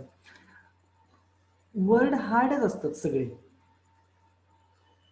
तुम्हाला पण काय पहिल्यांदा जन्माला आले आई म्हणायला लागले तुम्ही, असं नाही झालं. पप्पा म्हणायला लागले, मामा, असं नाही झालेलं. तुम्ही काहीतरी तोडकं मोडकंच बोलले पहिल्यांदा, आणि नंतर ते सारखं ऐकून किंवा सारखं शिकून मग तुम्हाला ते व्यवस्थित बोलायला लागलं. इथं तसंच आहे, ज्यावेळेस तुम्ही ते सारखं वाचताल ना त्यावेळेसच ते यायला लागणार, तोपर्यंत येणार नाही. ओके. फ्लुएंट बायोलॉजीचं पुस्तक वाचता येणं हे पण एक स्किल आहे आणि ते स्किल येतं सारखं सारखं वाचण्यातनं. जेवढं मी सांगतोय तेवढं सगळं तुमच्या टेक्स्टबुक मध्ये आहे. पुन्हा एकदा तुम्ही तो टॉपिक वाचायचा kingdom protista, you will definitely get what I was discussing actually in the lecture. Sir काय मगाशी डिस्कस करत हे सगळं तुम्हाला त्यावेळेस लक्षात येईल. 4 मी जे इथं मेजर ग्रुप सांगतोय तुम्हाला प्रोटोझोआन्सचे, हे 4 ग्रुप ऍक्च्युली क्लासिफाय केलेत on the basis of locomotory organ. हे हालचाल कसं करतात, एका जागेवरून दुसरीकडे कसं जातात. अमिबाला सुडोपोडिया नावाचा ऑर्गन आहे लोकोमोशनसाठी, म्हणून अमिबॉइड प्रोटोझोआन्स सगळे ज्यांना सुडोपोडिया आहे लोकोमोटरी ऑर्गन त्यांना अमिबॉइड प्रोटोझोआन्स मध्ये टाकलं. ज्यांना सिलिया असतात बॉडी त्यांच्या सेलवरती, परत हे युनिसेल्युलर, हे काय मल्टीसेल्युलर नाहीये, सेलवरती सिलिया आहेत त्यांना सिलेटेड प्रोटोझोआन्स मध्ये टाकलं. सेलला फ्लॅजेला आहे त्यांना फ्लॅजिलेटेड प्रोटोझोआन्स मध्ये टाकलेले. आणि जे नॉन मोटाईल आहेत, जे मूव्ह होऊ शकत नाहीत, त्यांना स्पोरोझोआन्स मध्ये पुट केलेले. आणि मागाशी मी जे प्लाझ्मोडियम सांगत होतो ना, ते एक्झाम्पल आहे स्पोरोझोआन्स, ज्याच्यामुळे मलेरिया होतो, ते आपण स्पोरोझोआन्स मध्ये स्टडी करणार आहे. ओके. आणि जर तुम्हाला याच्या आणखी खूप डिटेल खूप ऐकायचं असेल ना, तर ऑलरेडी युट्यूबला मी लेक्चर टाकलेले त्याच्यावर, बोर्डवर घेतलेले लेक्चर आहेत, नीटचे लेक्चर असल्यामुळं, तर ते तुम्ही एकदा पाहिले तरी चालतील. याच्यातलं each and every example, for example आता अमिबा आहे, अमिबॉइड प्रोटोझोआन्स, त्यातलं एंटामिबा खूप डिटेलमध्ये सांगितलेलं आहे. फ्लॅजिलेटेड प्रोटोझोआन्स मधलं ट्रिपॅनोझोमा खूप डिटेलमध्ये सांगितलेले आहे, तुम्ही एकदा युट्यूबला पहा. रेग्युलर बायोलॉजी लेक्चर असल्यामुळे मी तितकं डिटेलमध्ये घेणार नाही, इट इज टाइम कन्झ्युमिंग, उगाच वेळ जातो आणि तितकी मानसिकता नसते. ज्यांना नीट द्यायचे ते ऑलरेडी हुशार असतात विद्यार्थी आणि ते करणारे असतात. रेग्युलरचे विद्यार्थी काय असे सगळेच करत नाहीत, वेळ टाइम जातो, त्यामुळे मी रेग्युलर तितकं सांगणार नाहीये.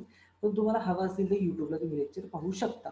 अमिबॉइड प्रोटोझोआन्स कोण येतं त्याच्यामध्ये, गुड एक्झाम्पल इज अमिबा. आता हे तुम्ही ऐकलेलं नाव आहे, पण हे अमिबॉइड प्रोटोझोआन्स मध्ये येतं. प्रोटोझोआन्स मध्ये जे प्रोटोझोआन्स ज्याच्या अंडर येतो तो किंगडम प्रोटिस्टा आहे. किंगडम प्रोटिस्टा मधला 5वा क्लास आहे प्रोटोझोआन. त्या 5व्या क्लासमध्ये अमिबॉइड प्रोटोझोआन हे इतपत माहित नव्हतं, पण किंगडम प्रोटिस्टा असतं हे तर माहित होतं. Okay fine. नाव अमिबॉइड प्रोटोझोआन काय काय कॅरेक्टरिस्टिक, अमिबॉइड प्रोटोझोआन्सचे काय काय कॅरेक्टरिस्टिक्स आहेत. तर पहिलं कॅरेक्टरिस्टिक यांचं आपल्याला सांगू शकतो आपण, हे फ्रेश वॉटरमध्ये सर्व्हाइव्ह करतात, मोस्टली फ्रेश वॉटर. सी वॉटरमध्ये पण असू शकतात, किंवा जिथं कुठं मॉइस्ट प्लेस आहे, जिथं कुठं मॉइस्ट प्लेस आहे त्या मॉइस्ट प्लेसमध्ये पण हे ऑर्गॅनिझम प्रेझेंट असतात, अमिबॉइड प्रोटोझोआन्स. Okay. and their locomotory organ is pseudopodia. What is pseudopodia? What do you mean by pseudopodia? Pseudopodia is the false feet. The amoeba which cannot move, it do not having a specific locomotory organ. Their cell membrane, the arrangement of the cell membrane is itself responsible for the movement of amoeba. Cell मेम्ब्रेनच एका particular form मध्ये move होते आणि amoeba एका जागेवरून दुसऱ्या जागेवर जाऊ शकतो. Very simple. मराईन फॉर्म्स हे इम्पॉर्टंट आहे. अमिबाची जी मराईन फॉर्म्स आहेत म्हणजे जे समुद्राच्या पाण्यामध्ये राहतात, they having a silica shell on their surface, because cell membrane is the only protective covering in amoeba. when they are living in a salty water, there will be a problem of osmolarity will arise. Osmolarity means what? बाहेरचं water जे आहे ते highly concentrated आहे, ज्याच्यात salt content जास्त आहे, आणि अमिबाचा internal water content जे आहे, सायटोप्लाझम आहे, त्याच्यात सॉल्ट कंटेंट कमी आहे. तो एक नेचर असतं, जास्त कडून कमीकडे पदार्थ वाहत असतात. मला थोडं बायोलॉजी मधलं जास्त काहीतरी कळतं, मे बी तुम्हाला थोडं कमी कळतं, त्यामुळे तुम्ही माझ्या लेक्चरला बसलेला आहात, म्हणजे जास्त कडून कमीकडे वाहत असतं, नेचरच आहे. एन्व्हायरमेंटमध्ये कुठलीही गोष्ट, गॅस असू द्या, एअर असू द्या, जास्त कडून कमीकडे ती वाहणार, जास्त प्रेशर कडून कमी प्रेशरकडे, high concentration to low concentration substances move होत असतात. Similar things will going to happen in the marine species of amoeba. Marine water contain large amount of salt, so that salt will move from the outside to inside the amoeba, and it will create pressure. This is very different. This is this will create pressure inside the cell of amoeba, and the amoeba cell will be burst. So silica covering protect the amoeba, marine amoeba, and hence that can be survive. That type of amoeba can be survive in that particular environment. तिथं ते properly survive करू शकतात, कारण त्यांना तसं terrestrial अमिबाला कुठल्याही कव्हरिंगची आवश्यकता नाही. ओके. सम पॅरासाइट्स लाईक एंटामिबा, हा एक डिसीज कॉझिंग ऑर्गॅनिझम आहे. एंटामिबा हिस्टोलिटिका त्याचं नाव आहे. हे तुम्ही युट्यूबला लेक्चर पहा वाटल्यास माझं. Entamoeba histolytica entamoeba histolytica HISTOLYTICA. Histology म्हणजे काय रे? हिस्टोलॉजी म्हणजे काय?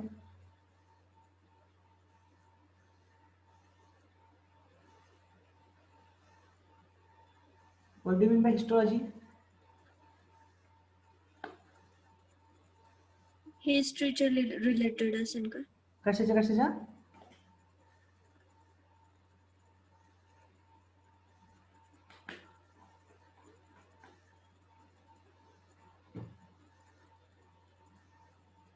Tissues related. हा, टिश्यू रिलेटेड. मग आता ऐका, एंटामिबा हिस्टोलिटिका हा जो ऑर्गॅनिझम आहे, अमिबाचाच एक टाईप आहे, असाच दिसतो तो पण. तो काय करतो एंटामिबा हिस्टोलिटिका, जेव्हा दूषित पाणी किंवा दूषित अन्न आपल्याकडून खाल्लं जातं, कुठेतरी ड्रेनेज लाईन फुटलेली आहे, त्याच्या शेजारून समजा ड्रिंकिंग वॉटरची पाईपलाईन गेलेली आहे आणि ते पाणी मिक्स झालं आणि असं पाणी जर पिण्यात आलं लोकांच्या, तर त्याच्यामध्ये खूप मोठ्या प्रमाणावर अमिबा असतात आणि हे अमिबा सरळ सरळ आपल्या बॉडीमध्ये एंटर होतात through mouth. Contaminated water and contaminated food is the rich source of entamoeba histolytica. When that organism goes inside entamoeba, it releases poison. Poison म्हणजे स्लो पॉइझन आहे, डायरेक्टली काही ह्युमन बिंग त्यातनं kill होऊ शकत नाही, पण when it releases poison, it damages टिश्यूला damage करतं. लायसिस कुठेही वर्ड आला ना, LYSIS, त्याचं मिनिंग असतं ब्रेकडाऊन. हिस्टो टिश्यूला काय करणारे? ब्रेकडाऊन करणारे. आणि हा विषय होतो इंटेस्टाईन मध्ये इंटेस्टाईनल लाइनिंगच्या टिश्यू ज्यावेळेस अशा ब्रेकडाऊन होतात ना, at that time that intestine shows rapid peristaltic movement. खूप जोरात ते पेरिस्टाल्टिक शो करतात आणि जे काही कंटेंट आहे इंटेस्टाईन मधलं ते बॉडीच्या बाहेर पडतं. पाणी जरी पिलं तरी लगेच बॉडीच्या बाहेर फेकलं जातं. जेवण वगैरे तर तुम्ही लांबचीच गोष्ट राहिली. मग डॉक्टर ORS वगैरे चालू करतात किंवा इलेक्ट्रॉलची पावडर असते ती घेत राहा तुम्ही, कारण तुम्ही जेवू नका. आता जेवले तर ते बॉडीमध्ये राहणारच नाहीये, कारण तुम्हाला इन्फेक्शन झालेलं आहे. आता कशाचं? एंटामिबा हिस्टोलिटिकाचं. सामान्य साध्या भाषेमध्ये ह्याला जुलाब किंवा हगवण असं म्हटलं जातं. हिची 7 असतात. आता येत नाही शक्यतो, कारण आता खूप जे वॉटर प्युरिफायर आहे प्रत्येकाच्या घरी किंवा म्युन्सिपाल्टीचं जे वॉटर येत आहे ते चांगलं प्युरिफाय होऊन येतं, त्याच्यामध्ये औषधं टाकलेली असतात, त्यामुळे ते एंटामिबा किल केलं जाऊ शकतो. पण पूर्वी अशी परिस्थिती नव्हती आणि आली नसात ते पाणी सगळेच पिणार. ज्या समजा एखाद्या नदीतनं पाणी पिलं जातंय किंवा एखाद्या तळ्यातनं पाणी पिलं जातं, एखाद्या विहिरीतनं पाणी पिलं जातं, ते गावच्या गाव ते पाणी प्यायचं आणि मग सगळ्यांनाच ते आजार व्हायचा. आत्ता सुद्धा या घडीला सुद्धा तुम्हाला सांगितलं तर आश्चर्य वाटेल, 12,000 लोक दरवर्षी 12,000 लोक हगवण या आजारामुळे मरतात. भारतातले 12,000 लोक डिसेंट्री, म्हणजे ह्या डिसेंट्रीला आम्ही म्हणतो अमिबिक डिसेंट्री, कारण ती एंटामिबा हिस्टोलिटिकामुळे झालेली डिसेंट्री आजारामुळे त्यांची डेथ होत असते. ओके, बरेच आजार आहेत ज्यामुळं किती लाखो लोक मरतात भारतातली. पण त्याचं काय झालं, आता कानामागून आली तिकडे झाली असं झालं. कोरोनाचा प्रकार असा झालेला आहे.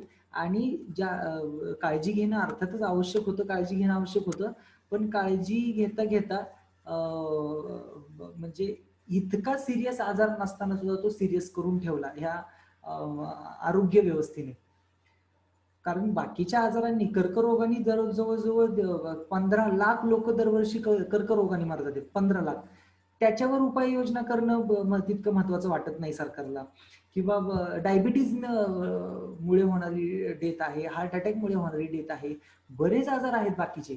पण ते कसं आलं की 9चे 9 दिवस जे म्हणतात ना, पण जवळजवळ त्यांनी आता 9 महिने खाल्लेले आहेत.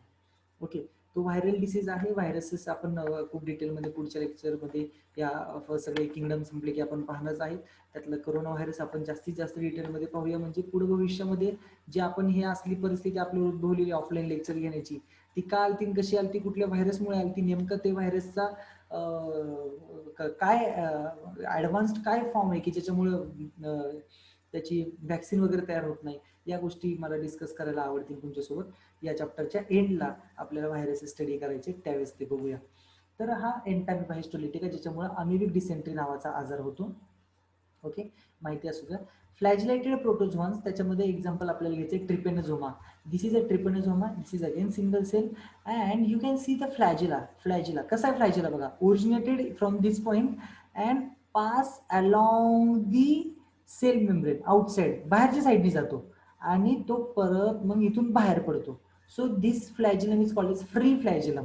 This flagellum is called as free flagellum, and the flagella moving along the cell surface joined to the cell by the membrane. बघा, हा फ्लॅजेला सेल सरफेसच्या वरून चाललेला जो आहे ना, तो सेलला अटॅच्ड आहे by the membrane. That membrane is called as undulating membrane. And why such arrangement is seen in the trypanosoma? For undulating movement. त्या मायक्रोऑर्गॅनिझमला असं पास व्हायचं असतं आणि त्याला जर बॉडी अशी मूव्ह करायची असेल तर त्याच्यावरचा जो फ्लॅजेला आहे तो फ्लॅजेला तसा मूव्ह झाला पाहिजे, तर बॉडी अँड्युलेटिंग मुवमेंट शो करू शकते. That's why the arrangement is like this. It is again free living or parasitic. Parasitic म्हणजे दुसऱ्यांच्या बॉडीमध्ये प्रेझेंट असतात, आणि पॅरासायटिक असला ना, पॅरासायटिक ऑर्गॅनिझम कुठलाही, तो धोकादायकच असतो. डोक्यात उवा होतात काहींच्या, उवा होतात ना डोक्यामध्ये, किंवा गायांना गोचिडा असतात, पिसवा असतात, उंदराच्या किंवा मांजराच्या कुत्र्याच्या अंगावर पिसवा असतात, फ्ली म्हणतात त्यांना, FLEA फ्ली. याच्यामुळं प्लेग नावाचा डिसीज होतो, प्लेग. यर्सिनिया पेस्टिस नावाचे बॅक्टेरिया त्या पिसवांच्या अन्ननलिकेमध्ये असतात आणि ते पिसवा कुत्र्यांवर असतात. जेवढे कुत्र्यांवर पिसवा जास्त तेवढे ते यर्सिनिया पेस्टिस नावाचे बॅक्टेरियम जास्त, आणि त्या पिसवा कुत्र्यांवरनं उठून ह्युमन बिंगला बाईट करू शकतात आणि मग त्यांच्या तोंडामधले लाळेतून यर्सिनिया पेस्टिस नावाचे बॅक्टेरिया आपल्या ब्लडमध्ये येतात आणि ते प्लेग नावाचा आजार होतो. आता प्लेगची पण साथ येत नाही, खूप कमी झालेले आहेत हे असे आजार. हे जे बॅक्टेरियम आहेत त्यातून पॅरासायटिक आहेत, दुसऱ्याच्या बॉडीमध्ये जातात, म्हणजे हे कोणाला कोणा धोका निर्माण करणारच आहेत. तर तसा हा ट्रिपॅनोझोमा जो आहे ना, it causes African sleeping sickness. डिसीजचं नाव लक्षात ठेवा. It causes African sleeping sickness, and this African sleeping sickness is a very serious disease in African continents. ज्या ठिकाणी या टाईपचा डिसीज पाहायला मिळतो, त्या ठिकाणी लोकांमध्ये एक स्पेसिफिक म्हणजे स्पेसिफिक कॅरेक्टरिस्टिक पाहायला मिळतात. ह्या लोकांमध्ये विकनेस असतो. ज्यांना या प्रकारचा डिसीज आहे त्यांच्यामध्ये आपल्याला विकनेस पाहायला मिळतो. त्याचबरोबर not only weakness, they also suffered by lymph deformities. म्हणजे बॉडीमधले ज्या लिम्फ नोड्स असतात किंवा लिम्फॅटिक ऑर्गन आहेत, ते लिम्फॅटिक ऑर्गन सुद्धा याच्यामध्ये काय होऊ शकतात, अफेक्ट होऊ शकतात. High fever is one of the symptom. Again high fever, then enlarged lymph nodes, lymph glands, spleen, liver सुद्धा याच्यामध्ये अफेक्ट होतं. लिव्हर स्प्लीन दोन्ही एनलार्ज होतात. त्याचबरोबर weakness, weight loss, very important, weight loss, anaemia, पेशंटला anaemia होतो म्हणजे decreased RBCs count, haemoglobin कमी होतं. Increased pulse rate, pulse rate इथे जे चेक केलं जातं रेडियल आर्टरीला, पल्स रेट वाढलेले असतात पेशंटचे. आणि या पेशंटला झोप लागत नाही. आफ्रिकन स्लीपिंग सिकनेस म्हणजे पेशंटला झोप लागत नाही अजिबात. ओके, सो याला दुसरं एक नाव आहे ट्रिपॅनोझोमियासिस. कोणामुळे होते रे? ट्रिपॅनोझोमा मुळे होतं ना. So the name is trypanosomiasis. याची सुद्धा flagellated protozoans by Devkar sir असं तुम्हाला युट्यूबला चॅनल जर सबस्क्राईब केलेलं असेल तुम्ही तर तुम्हाला त्या लिस्टमध्ये पाहायला मिळेल. Okay, next one is a protozoa ciliated protozoans. नावाचं झालंय बघा, सिलिएटेड प्रोटोझोआन्स म्हणजे यांचे लोकोमोटिव्ह ऑर्गन काय असतील? Cilia. And very popular example is paramecium. Popular example is paramecium. So you can see here is the cavity. दिसते का कॅव्हिटी? या कॅव्हिटी मधून that is called as oral groove. And oral groove is followed by gullet. याच्यातून food material आत येतं, आणि इथं छोटीशी कॅव्हिटी दाखवायला पाहिजे ज्याच्यातून फूड मटेरियल बाहेर जातं. म्हणजे इंजेक्शन ऑफ फूड आपल्यासारखं इतकं क्लिअर नाही की माउथ आणि जिथून फूड बाहेर पडतं आपल्या बॉडीतनं ॲनस, असे पार्ट एवढे क्लिअर नाहीत. पण प्रिमिटिव्ह ॲनिमल्स याच्यामुळेच म्हणलेलं आहे याला, हे प्रिमिटिव्ह रिलेटिव्ह ऑफ ॲनिमल्स का म्हणलेलं आहे की हा सिम्पलेस्ट फॉर्म आहे ॲनिमलचा, पण त्यांना माउथ आहे इंजेक्शनसाठी. इथे असतं या ठिकाणी, त्याला म्हणतो आम्ही सायटोपाईज, ज्याच्यातून इजेक्शन होतं फूड मटेरियल, ज्याच्यातून इजेक्शन होतं तो पार्ट यांच्यामध्ये प्रेझेंट असतो. So gullet through which food is entered and cytopyge through which food is moved out. Due to the movement of cilia water with the food enters in to the gullet. या इथले जे cilia आहेत, इथं पण cilia असतात, जसे बाहेर दिसत तुम्हाला सेल मेम्ब्रेनच्या आउटसाईडला, तसं इथं पण सिलिया असतात. And for your kind information, यांची जी सेल मेम्ब्रेन आहे it is also made up of protein. That's why it is called as pellicle. Cell membrane of the ciliated protozoans or paramecium, it is made up of proteins. So it is the name of such a cell membrane is pellicle. Okay, जिथं जिथं sale membrane बनलेली आहे ना प्रोटीन्सनी, तर त्याला म्हणायचं pellicle. कधी लक्षात ठेवा. तर हे जे पॅरामेशियम आहे यांना 2 न्यूक्लियस असतात. थोडीशी आणखी इन्फॉर्मेशन ऐकून ठेवा. 2 न्यूक्लियस तुम्ही क्लिअरली पाहू शकता. This is large nucleus called as mega nucleus. त्याच्या शेजारीच तुम्हाला दिसत असेल एक छोटा न्यूक्लियस आहे, मायक्रो न्यूक्लियस म्हणायचं त्याला. लार्ज न्यूक्लियसला म्हणतात मेगा न्यूक्लियस और मॅक्रो. मॅक्रो म्हणजे मोठा, मायक्रो म्हणजे छोटा. Micro nucleus actually small spherical and this involved in reproduction. हा न्यूक्लियस रिप्रोडक्शन मध्ये इन्व्हॉल्ड होतो. आणि हा जो मॅक्रो न्यूक्लियस आहे, मोठा न्यूक्लियस आहे, it is large oval and control day to day activities. म्हणजे सेलमध्ये ज्या काही ऍक्टिव्हिटीज चाललेल्या असतील, डायजेशन असेल, रेस्पिरेशन असेल, तर त्या ऍक्टिव्हिटीज कंट्रोल करायचं काम कोण करतं? हा मोठा nucleus. Day to day activities macro nucleus आणि reproduction by micro nucleus. Very important thing. Okay, you can see the amoeba body is sleeper like. Slipper चप्पल जी आपण घालतो त्यासारखी ही त्यांची बॉडी आहे. आणि the body having a blunted round. Anterior side जर तुम्ही पाहिली, अँटिरियर साईड, तर ही थोडीशी ब्लंट झालेली आहे आणि राऊंड आहे. आणि पोस्टेरियर साईड जर तुम्ही पाहिली तर ती थोडीशी पॉइंटेड आहे, खाली अशी बघा पॉइंट झालेली आहे, थोडी पॉइंटेड आहे. Posterior end is pointed. यांच्यामध्ये 2 कॉन्ट्रॅक्टाईल व्हॅक्यूल्स आहेत. You can easily find out here. देखो, कॉन्ट्रॅक्टाईल व्हॅक्यूल इथं पण आहे आणि इथं पण आहे. काय असतं नेमकं कॉन्ट्रॅक्टाईल व्हॅक्यूल? आत्ताच 11th स्टँडर्डला आलेल्या विद्यार्थ्यांना कॉन्ट्रॅक्टाईल व्हॅक्यूल काय एवढं समजणे म्हणजे इतकं लगेच समजू शकत नाही. सिंपल समजण्यासाठी एक गोष्ट सांगतो तुम्हाला. आपल्यामध्ये जशा किडनी असतात, किडनी काय करतात? ब्लड मधलं जे वेस्ट मटेरियल आहे, नायट्रोजनस वेस्ट आहे, ते किडनी रिमूव्ह करतात, म्हणजे ब्लडला फिल्टर करतात थोडक्यात. तर कॉन्ट्रॅक्टाईल व्हॅक्यूलचं काम तेच आहे.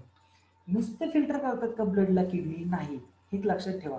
पाणी जसं किडनी थ्रू सुद्धा ब्लडमधलं एक्सेस वॉटर रिमूव्ह केलं जाऊ शकतं, तसंच जर समजा ब्लडमध्ये पाणी कमी असेल, समजा तुम्ही वॉटर ड्रिंक केलंच नाही, खूप वेळ झालं, तहान लागली, वॉटर अवेलेबलच झालं नाही, तर किडनी युरिनमध्ये जे जाणारं वॉटर आहे ना ते परत ऍब्झॉर्ब करून घेतात आणि ब्लडचं ऑस्मोलॅरिटी मेंटेन करतात. ब्लडमध्ये समजा जर ग्लुकोज, आपण फूड मटेरियल खातो, ग्लुकोज आहे, अमायनो ऍसिड्स आहेत, प्रोटीन्स आहेत, यांना अजिबात किडनी त्यांना पास होऊ देत नाही. पण जर समजा ते एक्सेस झाले तर ते किडनीमधनं पास होऊ शकतात. फॉर एक्झाम्पल इन डायबेटिक पेशंटच्या युरिनमध्ये ग्लुकोजचे स्ट्रेसेस सापडतात आपल्याला. ग्लुकोजचे स्ट्रेसेस डायबेटिक पेशंटच्या युरिनमध्ये ग्लुकोजचे स्ट्रेसेस सापडतात. ज्यावेळेस एखादा पेशंट डायबेटिक आहे, युरिन टेस्टिंग केलं, त्याचं युरिन ॲनालिसिस केलं, तर युरिन ॲनालिसिसमध्ये ग्लुकोज प्रेझेन्स टेस्ट पॉझिटिव्ह येते. नॉर्मल पेशंटची येत नाही, बिकॉज नॉर्मल पेशंटमध्ये ब्लडमधलं ग्लुकोजचं प्रमाण मेंटेन ठेवलं जातं due to insulin hormone.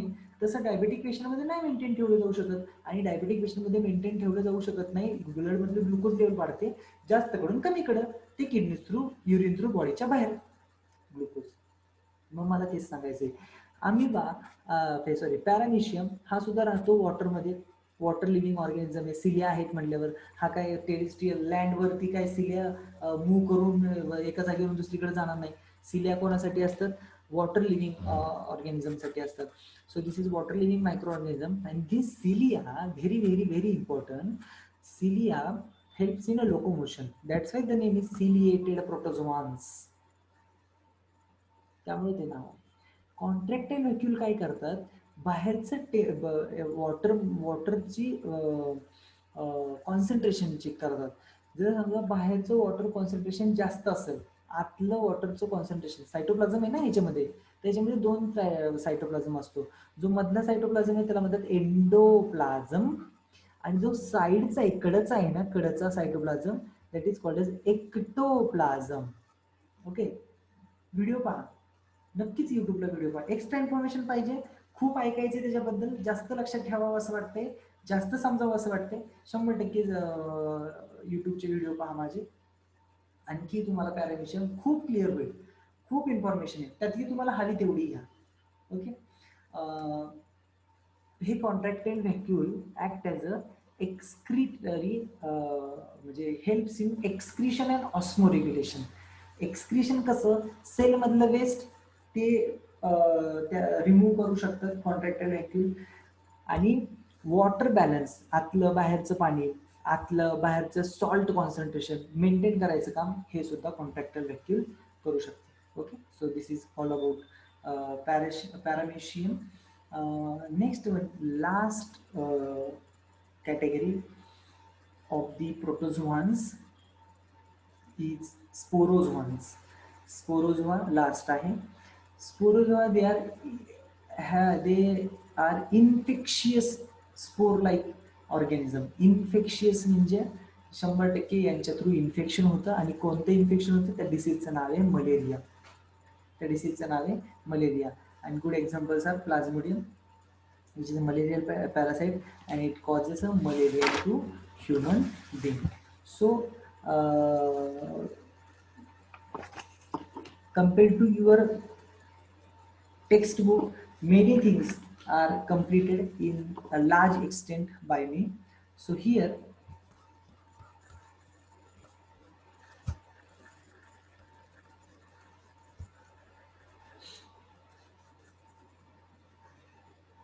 Me link पाठवतो तुम्हाला चॅनलचे, आणि त्याच्यावर नंतर तुम्ही पहा.